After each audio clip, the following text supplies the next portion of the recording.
Bismillah, Assalamualaikum warahmatullahi wabarakatuh. Salam sejahtera untuk kita semua. Adik-adikku sekalian, saya Andi Sudimas Sulaiman, Gubernur Sulawesi Selatan, mengucapkan selamat datang dalam program Smart School Dinas Pendidikan Provinsi Sulawesi Selatan. Hari ini adik-adik sekalian akan mengikuti pembelajaran hybrid dalam program Smart School. Aplikasi Smart School adalah sebuah pendekatan dengan tetap mengedepankan sebuah pendidikan dengan digital approaching, untuk kemudian mengedepankan kualitas dan mutu pendidikan yang diterima siswa secara seragam di seluruh wilayah Sulawesi Selatan, termasuk di pelosok-pelosok. Program ini bukan hanya memberikan kepada adik-adik sekalian pengalaman belajar yang baru, namun juga memberikan fasilitas kebutuhan dengan fitur bermanfaat seperti rekaman video pembelajaran yang dapat diulang, trik-trik penyelesaian soal, ujian-ujian, serta sarana konsultasi pembelajaran dari guru-guru terbaik di Sulawesi Selatan. Sering-sering mengakses aplikasi Smart School melalui gawai yang adik-adik sekalian miliki di setiap kesempatan yang dimiliki. Untuk seluruh adik-adikku sekalian yang saya cintai, saya banggakan, selamat belajar dan semoga ilmu yang didapatkan bermanfaat untuk menambah pengetahuan pendidikan adik-adik sekalian. Salam kita pada salam. Assalamualaikum warahmatullahi wabarakatuh. Salam sejahtera untuk kita semua.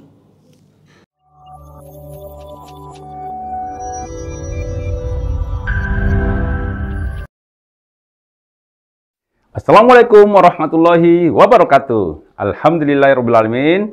Anak-anak sekalian, kita bertemu lagi dengan Bapak Mujahidin Agus dalam pembelajaran geografi.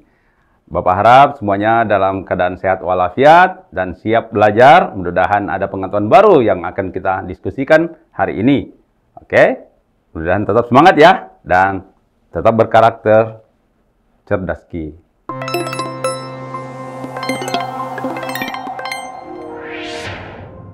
Baik, anak-anakku sekalian, untuk kali ini kita akan membahas tentang tata ruang kota dan alih fungsi lahan.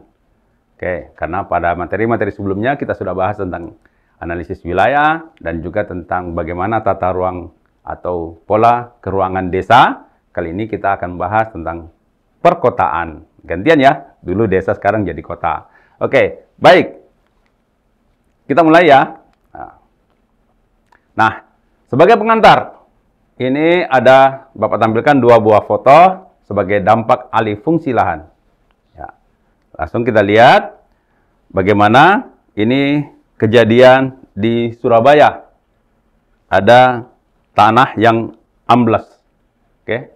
Apakah itu? Nanti akan kita lihat ya, sumbernya ada di bawah fotonya. Dan ini tentang bagaimana sebuah daerah persawahan sudah beralih fungsi menjadi perkotaan, jadi permukiman. Nah, nanti kita akan bahas itu ya.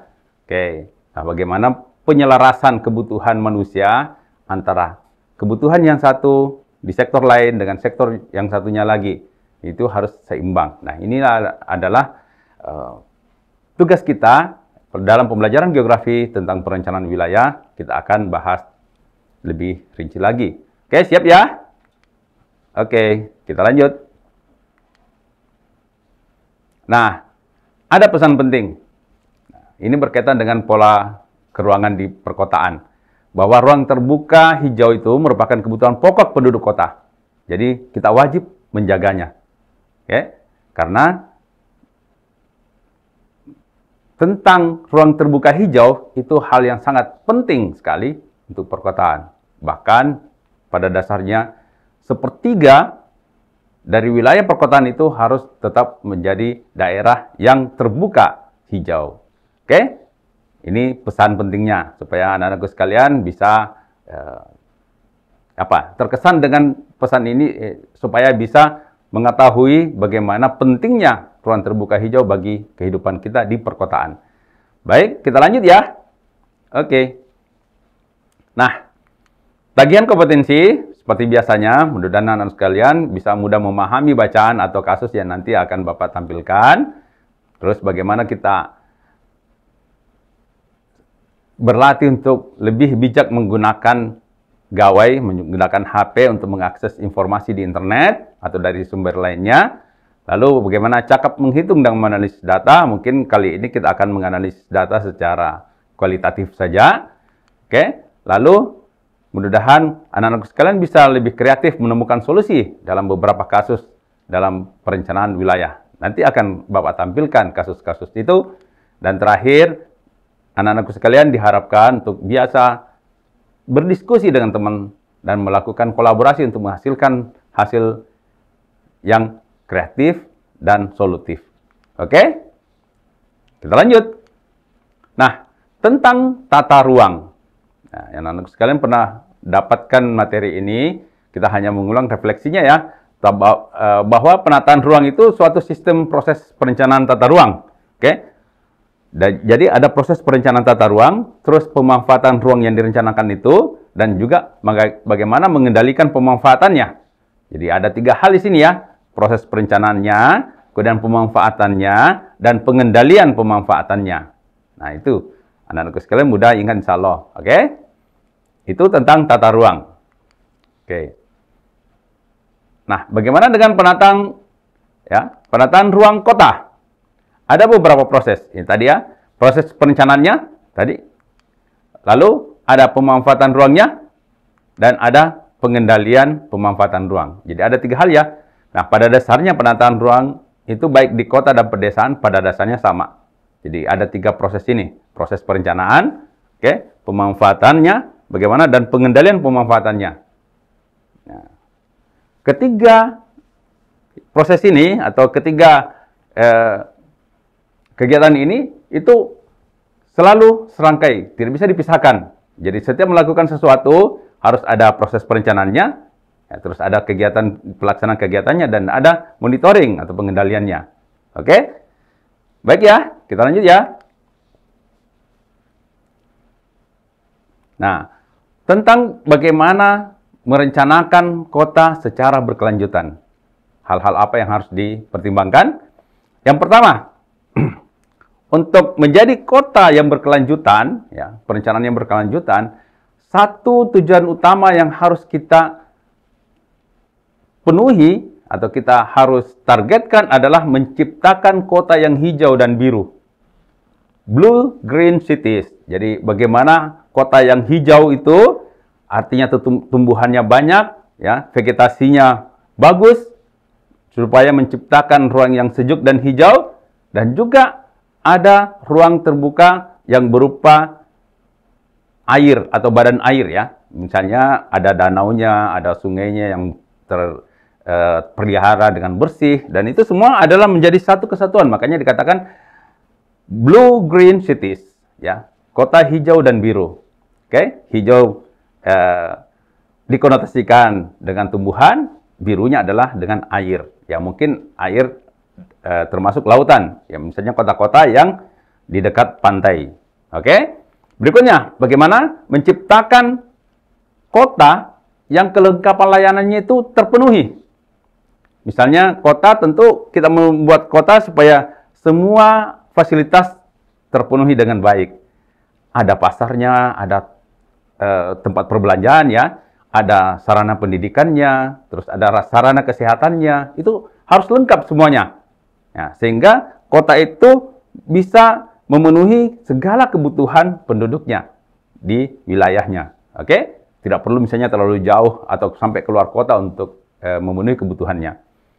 Berikutnya adalah bagaimana kita menciptakan kota, ya, merencanakan dan melaksanakan membangun kota dengan memberikan fasilitas kemudahan bergerak bagi penduduknya.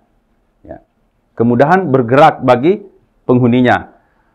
Fasilitas ya, jalanan, termasuk untuk trotoar bagi pejalan kaki, bagaimana saluran sarana transportasinya, ya, mungkin menggunakan sarana transportasi massal, misalnya bis atau kereta, atau bahkan kereta api bawah tanah. Nah, itu harus semuanya terkoneksi satu sama lain, ya, dirancang dengan baik, sehingga pergerakan manusia untuk memenuhi kebutuhannya dari rumah ke tempat kerja, dari rumah ke sekolah atau ke kampus, atau ke tempat yang lainnya untuk memenuhi kebutuhannya masing-masing, itu semuanya berjalan lancar, bergerak dengan mudah, tidak menimbulkan kemacetan misalnya.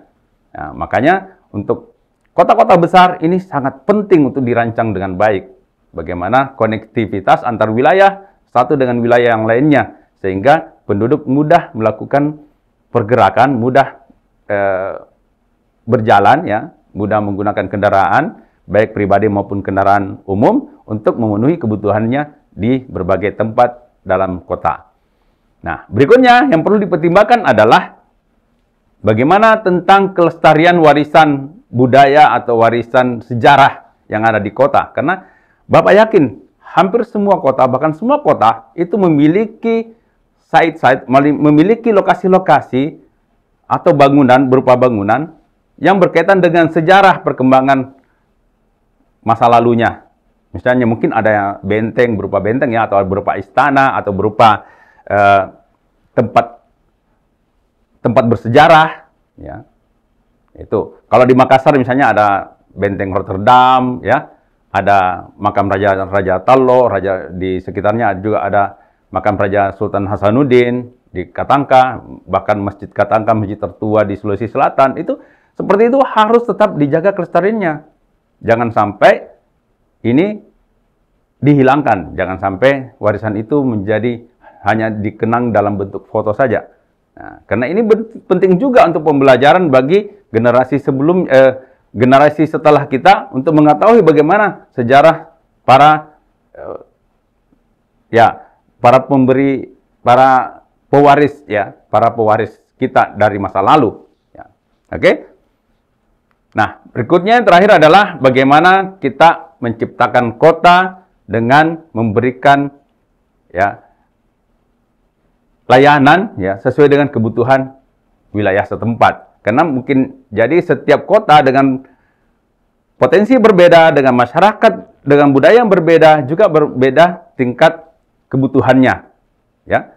Antar kota boleh saja berbeda, sehingga ketika kita merancang perkotaan itu mungkin harus kita sesuaikan dengan budaya setempat, ya.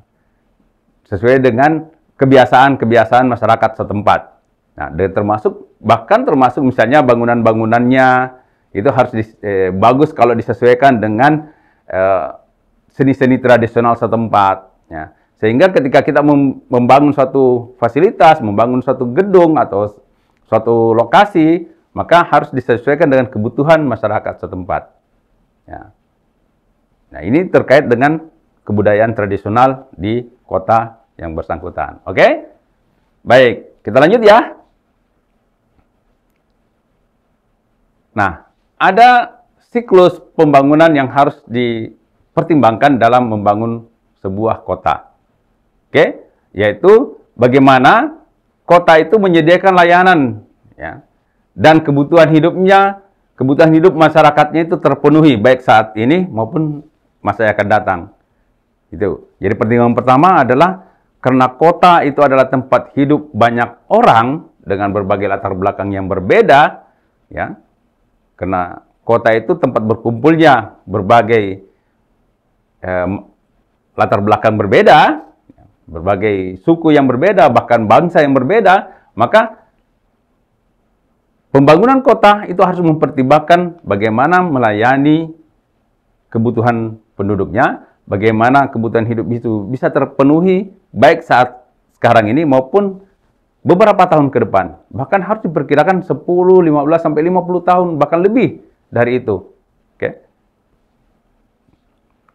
Nah, berikutnya adalah bagaimana supaya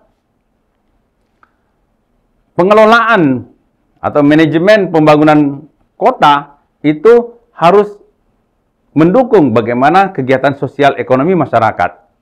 Jadi bukan mempertimbangkan keindahan semata, tetapi bagaimana fungsi-fungsi bangunan itu, fungsi-fungsi layanan atau fasilitas sosial ekonomi yang dibangun itu betul-betul bisa mendukung bagaimana kegiatan masyarakat dalam kegiatan sosial dan ekonomi. Misalnya posisi bagaimana membangun mall, kecukupannya, pasar tradisional, kesesuaiannya dengan kebutuhan setempat, itu harus dipertimbangkan semua. Ya, termasuk misalnya fasilitas kesehatan, fasilitas rekreasi, itu harus dipertimbangkan semua. Ya. Lalu, berikutnya adalah faktor agar daya dukung lingkungan kota itu tetap juga harus terpelihara dengan kualitas yang baik. Ya, karena kita hidup di lingkungan kota, maka ya, lingkungan kota itu harus dipelihara. bagaimana menciptakan kawasan yang nyaman, taman-taman yang indah, ya, bahkan kebutuhan misalnya hutan kota yang sejuk untuk tempat rekreasi, ya, misalnya untuk tempat misalnya fasilitas rekreasi di pantai kah, atau di danau buatan kah, atau bagaimana fasilitas itu disediakan di tepi sungai, atau bahkan ada bendungan kota misalnya, ya, itu harus dipertimbangkan juga untuk tetap dijaga kualitasnya, terkait juga dengan pengelolaan sampah misalnya. Ya, jangan sampai pembuangan sampah tidak tepat sehingga malah menimbulkan lingkungan yang tidak sehat. Nah, ini semuanya harus menjadi satu siklus, ya, yang saling terkait satu sama lain untuk mendukung bagaimana, ya, perencanaan kota itu menjadi jauh lebih baik. Jadi tadi ya, bagaimana pemerintah bisa memastikan ketersediaan dan kecukupan terpenuhnya kebutuhan pokok masyarakat, misalnya kebutuhan makanan, air bersih, listrik, ini yang terutama ya. Terus bagaimana pengelolaannya itu bisa mendukung kegiatan sosial ekonomi masyarakat, dan juga terakhir bagaimana lingkungan kota bisa mendukung kehidupan yang layak dan nyaman di masyarakat penghuni kota tersebut. Oke? Baik, kita lanjut. Nah, ini kita ambil kasus. Oke? Bagaimana rencana detail tata ruang suatu wilayah. Maaf, ini kita ambil sebagai contoh, ya. Rencana detail tata ruang kota Palopo. Bapak ambil dari sumber di internet. Nah, di sini, ya, di sini ada pewilayahan, ya. Berdasarkan beberapa kegiatan, misalnya ada wilayah yang diperuntukkan terutama untuk permukiman, ada perkantoran, terus ada perdagangan. Jadi ada beberapa peruntukan, ya, untuk sarana pendidikan, fasilitas umum dan sosial, ada kawasan lindung, ada situs sejarah, dan ada ruang terbuka hijau. Nah, di sini sudah ada pembagian wilayahnya meskipun tidak jelas, tetapi data yang disediakan di sini terutama dikaitkan dengan batas wilayah kecamatan. Jadi ini yang garis-garis hitam ini adalah batas wilayah kecamatan. Jadi misalnya ada kecamatan di sini pusat kota, ada kecamatan yang memang dikhususkan untuk wilayah permukiman, dan ada yang wilayah perkantoran, wilayah bagian dari kecamatan itu ada sebagai fasilitas pendidikan, ada sebagai pengembangan kota, tempat pemukiman, ya. Seperti itu peruntukannya. Nah, ini contoh kasus untuk kota Palopo. Jadi, setiap kota harus mempunyai rencana detail tata ruang, dan ini mempertimbangkan bukan hanya kebutuhan sekarang, tapi juga sampai kebutuhan 50 sampai 150 tahun yang akan datang. Ya. Nah, sekarang kita lihat bagaimana rencana detail tata ruang Kota Makassar. Nah, ini kita bandingkan tadi ya. Kalau tadi itu batas-batas kecamatan di Kota Palopo terlihat dengan jelas garisnya. Baru di kecamatan itu dibagi lagi beberapa wilayah peruntukan yang berbeda. Nah, untuk Kota Makassar, batas kecamatan tidak terlihat, tapi secara keseluruhan langsung membagi wilayah, ya, berdasarkan peruntukannya. Di sini ada beberapa peruntukan, misalnya untuk A, wilayah A yang warna orange ini sebagai pusat kota, ya, sebagai pusat kota. Ini tidak jauh dari Pantai Losari, terus di bagian utara sekitar tentara pelajar di sana, terus bahkan sampai ke batas dengan Sungguh Minasa. Jadi ini wilayah pusat kota, artinya itu wilayah padat penduduk, ya, termasuk sarana fasilitas sosial juga terpenuhi di situ, dan juga kantor-kantor pemerintah. Oke. Lalu ada Yang B, yang warna biru, ada pemukiman terpadu. Artinya bukan cuma pemukiman semata, tapi tentu ada fasilitas-fasilitas pendukung lainnya, termasuk pendidikan, sekolah, kampus, terus ada rumah sakit untuk layanan kesehatan dan puskesmas tentu. Kemudian juga ada kegiatan ekonomi, misalnya pasar, ya, dan toko serba ada misalnya. Lalu ada wilayah untuk riset dan perguruan tinggi. Untuk wilayah C ini, nah ini sekitar Unhas, di situ kan banyak kampus ya. Ada beberapa kampus di situ, ya, menjadi pusat perguruan tinggi. Yang beberapa perguruan tinggi berdekatan di situ, ya. Lalu ada bandara terpadu, ya, berbatasan dengan Maros sana.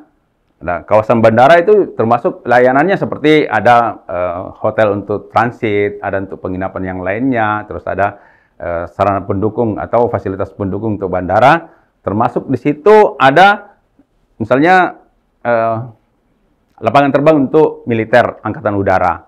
Lalu ada industri terpadu, ini kawasan industri Makassar, Kima, ya, dan industri-industri pendukung lainnya yang bukan mungkin di dalam Kima, tetapi tetap ada fasilitas gudang, misalnya pabrik atau tempat ekspor impor di situ ya. Lalu ada pergudangan terpadu, ya, yang lebih luas lagi di bagian utara kota, ya, di jalan tol, sekitar jalan tol di sana itu banyak tersedia fasilitas yang berkaitan dengan ekspor impor dan produksi. Oke, makanya dibutuhkan gudang.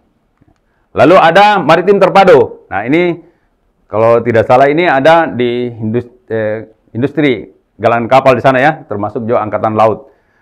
Lalu ada pelabuhan terpadu di Pelabuhan Soekarno-Hatta, termasuk juga ada pelabuhan peti kemas, ekspor impor, itu kawasan di bagian utara kota. Lalu ada bisnis global terpadu. Nah ini di sekitar Barobong di sana ya, bisnis global terpadu. Artinya itu diarahkan untuk bisnis yang bukan untuk lokal saja, ya, tetapi untuk bisnis yang merambah ke internasional. Ada fasilitas pariwisata, ya, misalnya di Pantai Bayam kalau di sana ya.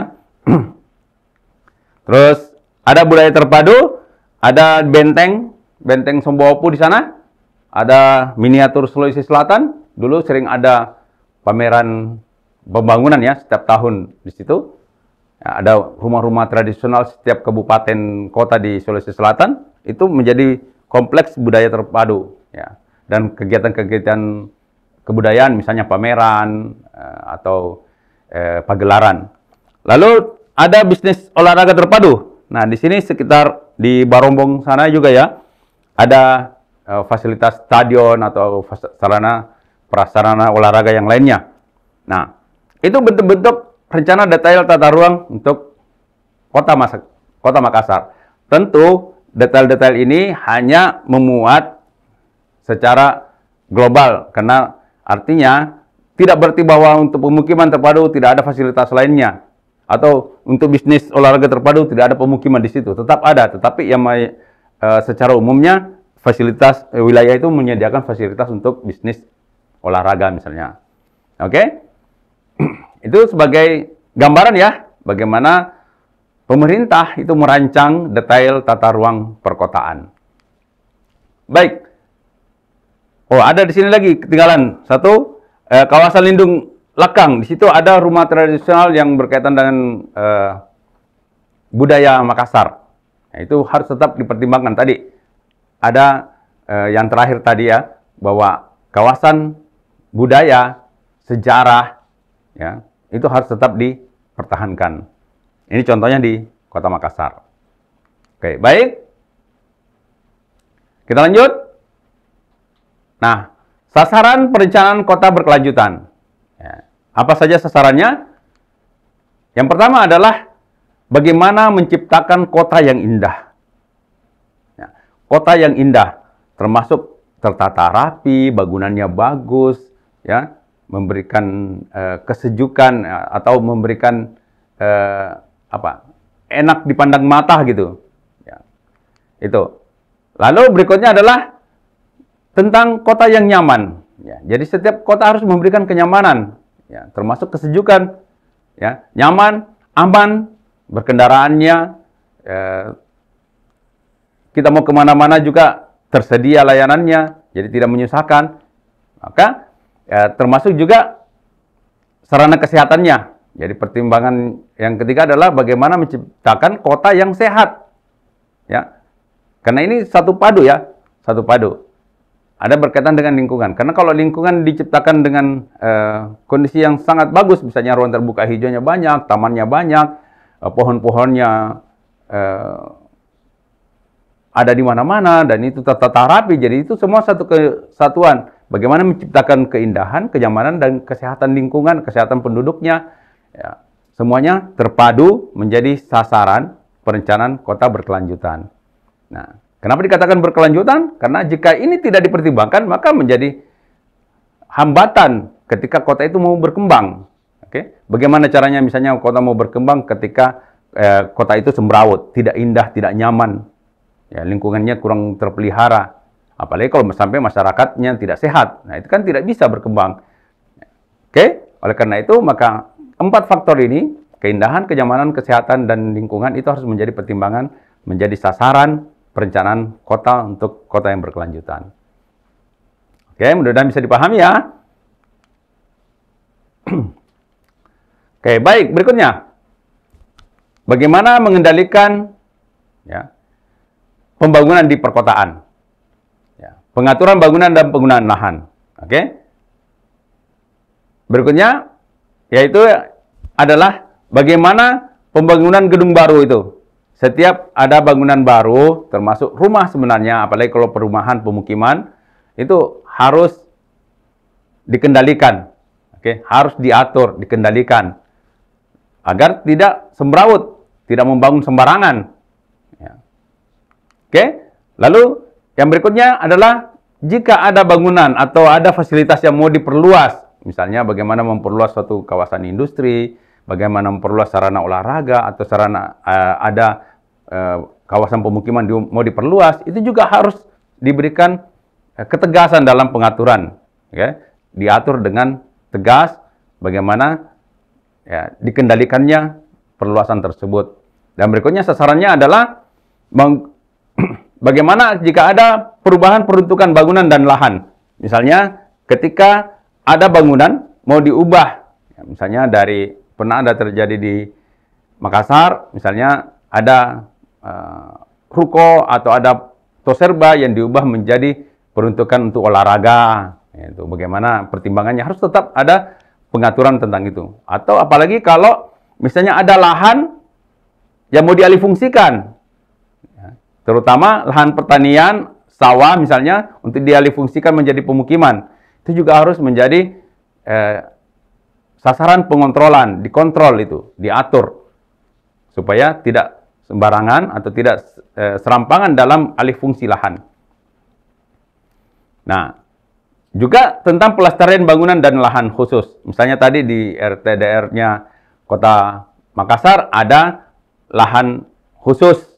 Misalnya tadi untuk kebudayaan khusus tentang Makassar, diperuntukkan ada kawasan perlindungan budaya.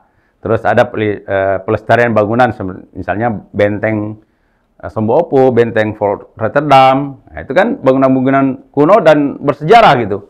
Jadi harus ada pelestarian bangunan. Oke? Nah, sekarang kita lihat bagaimana kita mengkritisi tata ruang kota. Ini tantangannya buat anak-anak sekalian. Bagaimana kita mengkritisi tata ruang kota. Kita ambil kasus ya. Kita sudah mulai latihan ini. Tentang perencanaannya gimana, terus pelaksanaannya dan pengendaliannya. Kan tadi ada tiga tahap ya. Ketika kita membangun suatu kota, bahkan untuk wilayah, desa sekalipun, itu harus kita melakukan perencanaan, terus dilaksanakan, dan dikendalikan. Ya, oke? Baik, kita lihat apa tantangannya. Sebelum kita lihat tantangan apa yang mau dikritisi, kita lihat dulu apa yang diminta nih. Pertanyaannya adalah kesalahan pembangunan apa saja yang terdapat di foto-foto yang akan Bapak tampilkan ini. Terus apa salahnya ya? Apa kesalahannya? Terus mengapa kesalahan itu terjadi?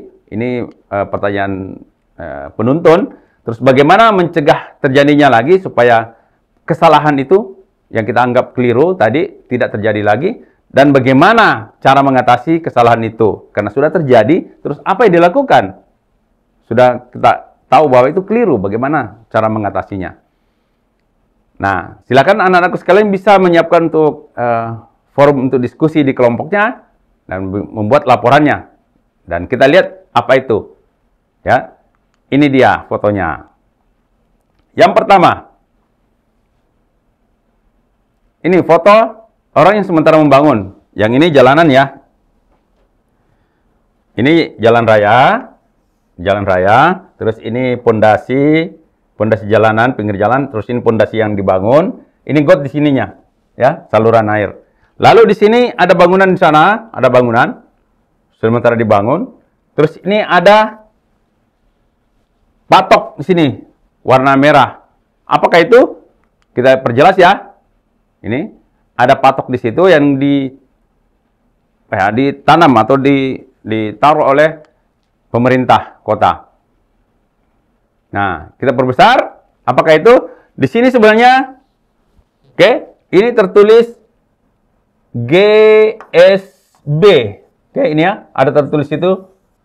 Patoknya besar, ya, warna merah, terus tulisan GSB warna putih. Nah, Bapak yakin anak-anak sekalian pernah melihat patok seperti itu? Apakah itu? Nah, silakan diskusikan. Nanti juga boleh bertanya sih. Oke, coba tak kurang jelas. Oke. Berikutnya, foto-foto yang lain. Oke. Ini foto di pinggir jalan utama di Kota Palopo. Di depan sekolahku ini. Oke, kita lihat ya apa ya, maaf ya. Foto-foto apa itu? Ini apa ini ya? Nah, silakan diskusikan apa ini. Terus kenapa dia seperti ini? Ada kena pohon. Terus ini juga di ujung sini ya.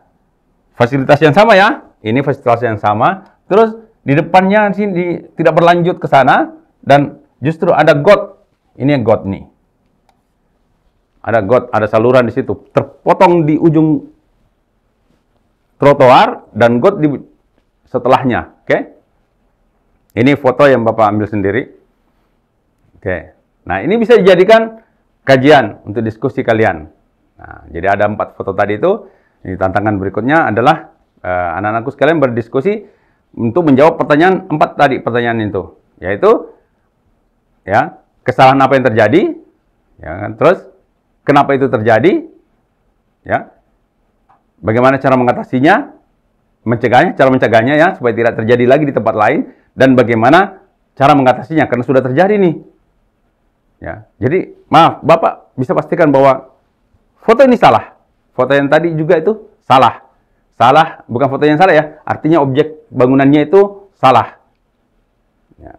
Nah, itu yang anak-anak sekalian bisa kaji bersama guru pembimbing tak di kelas untuk menjadi bahan diskusi yang lumayan seru nanti itu diskusinya. Oke? Baik, kita lanjut tentang bagaimana tata kota berkaitan dengan garis sempadan bangunan. Karena di perkotaan itu tentu banyak sekali bangunan, maka harus diatur, dikendalikan. Nah, anak-anak sekalian, Bapak yakin pernah lihat pengumuman begini di kota Anda, terutama di kota ya. Di sini ada pengumuman poster besar di pinggir jalan. Di situ ada tentang ruas milik jalan, ada ruas pengawasan jalan. Nah, ini ada undang-undangnya. Oke? Bahkan ada sanksinya, sudah ditulis sini, ada sanksinya jika dilanggar. Ya. Jadi ini ada badan jalan, terus ada sempadannya tadi, yang patok yang Bapak tadi sampaikan, ada rumah kiri kanan. Nah, kita lihat di gambar yang samping ini. Ini titik tengah, ya, atau titik poros jalan. Oke, ada salurannya kiri kanan, terus ada trotoar untuk pejalan kaki, dan Dari sini sampai di trotoar ke titik jalan, tengah jalan itu adalah garis sempadan jalan. Jadi garis sempadan jalan. Nah, garis sempadan jalan ini tidak boleh dimanfaatkan untuk peruntukan lain selain untuk jalanan dan trotoar. Nah, kalau ada pohon, itu sebagai pohon pelindung. Jadi tidak boleh dialihfungsikan menjadi tempat parkir. Sebenarnya seperti itu ya. Oke. Lalu ada garis sempadan bangunan yang tadi Bapak sampaikan, GSB. Dari titik poros jalan ini menuju ke bangunan paling dekat dengan jalanan, itu sesuai dengan garis sempadan jalan. Jadi, sempadan bangunan. Jadi kalau ada bangunan masuk ke sana, itu sudah melakukan kekeliruan. Jadi kalau ada bangunan di sini, berarti ini salah. Tidak boleh ada bangunan. Nah, biasanya setiap daerah itu sudah mengatur berapa meter. Kalau misalnya di sini disampaikan ada sampai 7 meter dari poros jalan, 7 meter itu garis sempadan bangunan. Ya, tergantung kelas jalannya. Kalau di kota besar malah ada yang sampai 20-an meter garis sempadan bangunannya. Jadi dari sini ke sini tidak boleh ada bangunan. Kalau misalnya ditetapkan 7 meter, maka 7 meter itu tidak boleh dibanguni. Nanti setelah 7 meter baru boleh ada bangunan. Kalau ditetapkan di garis di jalanan itu, misalnya jalanan utama adalah 20 meter, maka 20 meter baru boleh ada bangunan. 20 meter dari titik poros jalan. Oke, kita lanjut. Ada lagi garis sempadan sungai dan pantai, karena kota itu ada dilalui oleh sungai, ada juga kota yang berada di tepi sungai dan tepi pantai misalnya. Nah, ini sempadannya. Untuk sungai, sungai yang tidak bertanggul, ya karena ada sungai yang bertanggul, ada yang tidak. Kalau tidak bertanggul, di sini ditetapkan bahwa kedalamannya itu, untuk kedalaman 3 meter sampai 20 meter sungainya, maka garis sempadannya itu harus dari tepi sungai itu minimal 15 meter baru ada bangunan. Di sini juga minimal 15 meter baru ada bangunan. Jadi kalau ada bangunan di tepi sungai sebenarnya itu adalah pelanggaran. Nah, atau tidak sesuai dengan aturan perencanaan kota. Ya, tadi kan ada pengendalian kan, jadi harus sesuai aturan ini. Kalau memang kotanya mau ditata dengan rapi, karena biasanya kalau ada bangunan di pinggir sungai itu menjadi daerah kumuh gitu, kalau tidak tertata dengan baik. Lalu ada daerah pantai. Dari pantai ya pasang air tertinggi itu 100 meter. Tadi ada sempadan bangunan 100 meter. Paling dekat dengan pantai 100 meter baru ada bangunan. Itu sempadan pantai. Oke? Nah, itu untuk kota-kota yang berada di pinggir pantai. Jadi itu ketentuannya supaya dipahami bahwa ini adalah pengelolaan kota yang meliputi perencanaan dan pengendalian. Karena kalau sudah dibanguni itu kan harus selalu dalam kontrol, ya, dalam pengendalian, pengawasan oleh pemerintah. Oke? Nah, berikutnya tentang alih fungsi lahan perkotaan. Penyebabnya terutama alih fungsi lahan perkotaan adalah kelangkaan sumber daya lahan dan air. Jadi perkembangan kota itu biasanya membutuhkan banyak fasilitas, misalnya perumahan, pemukiman, terus mungkin kawasan industri, mungkin juga kawasan budidaya yang lainnya. Kalau kurang untuk di wilayah perkotaan pasti merambat ke wilayah di sekitarnya. Terus ada berikutnya adalah dinamika pembangunan kota. Makin banter pembangunan kota di situ, makin luas, makin cepat, maka pasti membutuhkan lahan yang makin banyak. Kecuali kotanya juga ditumbuhkan ke atas. Terus ada peningkatan jumlah penduduk. Ya, tentu kalau makin banyak jumlah penduduk, pasti sarana yang harus disediakan juga makin banyak, maka pemukiman juga makin banyak, pasar juga harus banyak, sarana pendidikan juga harus banyak, dan lain-lain. Oke? Nah, berikutnya adalah bagaimana penggunaan lahan. Sebagai gambaran sini kita bandingkan tahun 2011 dengan 2019 di Kota Makassar. Kita ambil yang ini saja dulu. Wilayah ini, bagaimana perubahannya dibandingkan ini ya. Nah, ini sudah banyak perubahan, terutama di sekitar perbatasan dengan Goa di Minasa Upa dan sekitarnya, Samata dan sekitarnya situ. Jadi banyak sekali perubahan. Di wilayah lain juga sini sudah banyak yang berubah menjadi lahan terbangun, yang tadinya hijau itu hutan, tapi akhirnya berkurang seperti ini. Barombong dan sekitarnya ini sudah mulai berkurang. Ini juga Samata dan sekitarnya dekat Samata situ. Oke, jadi sudah banyak alih fungsi lahan, hutan menjadi bangunan. Oke. Kita lihat lagi lebih detailnya. Ini yang tadi penggunaan lahan 2011. Nah, sekarang bagaimana? Yang ini kita bandingkan ya. Segitiga ini masih hijau. Sekarang ini wilayah yang sama. Ini wilayah yang sama diperbesar. Sekarang sudah penuh, ada kompleks perumahan lagi di situ. Sudah dibangun sebagian besar. Jadi ruang terbuka hijaunya menjadi berkurang. Hutan menjadi berkurang. Seperti di sini juga, yang ini ya, ini juga sudah mulai berkurang. Ya, terus ini hijau, akhirnya sebelah sana sudah mulai penuh dengan bangunan juga. Nah, memang tidak bisa dipungkiri bahwa kota itu pasti berkembang. Kalau tidak bisa berkembang ke atas ya berkembang ke keluar, terutama misalnya untuk Makassar berkembang ke arah timur dan ke arah selatan. Oke? Berikutnya, apa saja dampaknya? Tadi kita sudah bahas di bagian awal, Bapak sudah tampilkan. Lahan pertanian menjadi berkurang. Kemudian ruang terbuka hijau menyempit. Tadi kita sudah bahas barusan. Lalu banjir, sinkhole, dan intrusi air laut. Nah, ini bukti-buktinya. Kita lihat fotonya. Ini. Nah, tadinya sawah semua itu, sekarang sudah ada kompleks perumahan. Ada perumahan, ada gudang. Itu. Jadi lahan pertanian itu makin berkurang. Okay. Nanti tidak lama lagi, 5 tahun, 10 tahun ke depan, ini sawahnya ini sudah hilang semua. Nah, itu seperti itu perubahan. Peralihan alih fungsi. Nah, dampak alih fungsi lahan yang lainnya adalah ruang terbuka hijau menyempit. Nah, ini tadinya bukan beton, akhirnya menjadi beton. Semua lantainya menjadi tadinya tanah, ada tumbuhannya bagus, menjadi beton, akhirnya ruang peresapan air ke dalam tanah menjadi berkurang. Lalu, nah ini banjir rob, terutama di kota-kota sekitar pantai, dan ada sinkhole.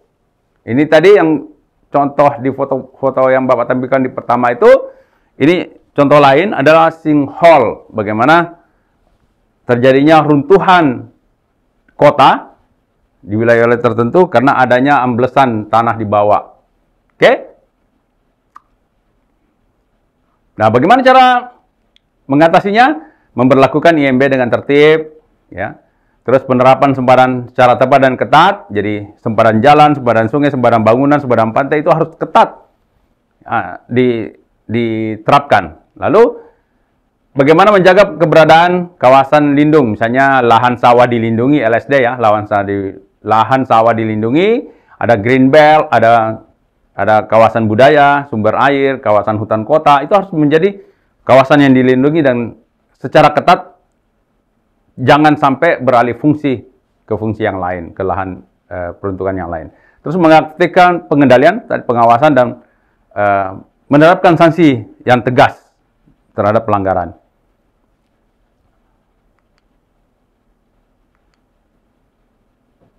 Sebenarnya ini bisa anak-anak sekalian bisa lakukan di sekolah, bagaimana menghitung laju alih fungsi lahan. Ini bisa dilakukan dengan memperoleh data berdasarkan kabupaten kota masing-masing. Langkah-langkahnya bisa diskusikan dengan, bisa minta petunjuk dari guru pendamping di sekolah. Oke.